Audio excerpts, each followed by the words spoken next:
Dahil nga marami kang kinain ng mga fatty food, mga matatamis, maalat, matatabang pagkain, kailangan ko munang kumain ng mga masusustansyang gulay at masusustansyang isda. Katulad nitong aming mga putahe na inseralod palya. Ay naku bes, pag natikman mo to at nakahigop ka ng sabaw nito, ay napakasarap at talagang mabubuhay lahat ng mga uga-ugat mo sa iyong katawang lupa, bes. Napakasarap nitong inseralod palya namin taga Pangasinan. Kaya magluto ka nito pag naumay ka sa handa nitong nakaraan na New Year sa inyo. Pag medyo masama ang aking pakiramdam at feeling ko medyo nangihina ang aking katawang lupa, eto lang ang aking niluluto, bes. Humihigop ako ng sabaw nito. Pag nakahigop ako ng sabaw nito, the best. Babalik na yung sigla ng aking katawan. Kaya alam nyo naman, ito bes, 6 years na akong dialysis patient at ito lang ang aking mga kinakain. Pero kumakain din naman ako ng mga fatty food at matatamis at matatabang mga pagkain. Pero limit lang, binabalance ko lang best. Pagkatapos ko nagluto ng inseraled palya, nagluto naman ako nitong bangus. Bali, binawasan ko lang kohonte yung ating mantika dahil medyo marami siya. Don't worry naman sa mga mantika ang ginagamit ko best dahil nga vegetable oil naman yan.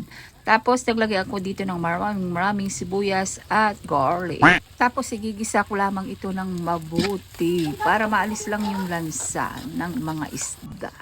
Pwede rin naman hindi may prito dito yung bangus best. Pwede rin naman diretso na, pero mas gusto ko piniprito muna yung bangus. Tapos nag-add din ako dito ng oyster sauce, konting toyo, tapos konting paminta na pino. Tapos halu-haluin mo. Siya nga pala naglagay din ako dito ng kalamansi. Konti lang, wag masyadong maasim para hindi masyadong maasid. Tapos halu-haluin mo ulit para mag-combine yung mga ingredients natin at mag-add ka dito ng konting water para hindi siya masyadong maalat, maasim, mag-balance ang kanyang mga lasa. Ngayon, pag medyo gusto mong matamis, mag-add ka na lang ng konting sugar. Pero kung ayaw mo, wag. So, naglagay pala ako dito ng seasoning or betchin. Medyo na parami ngayon nilagay ko, best. Bahala na si Batman. Tapos sinulog ko lang yung ating piniritong bangus. At pakukuluin natin ito at paigay natin ito ng konti.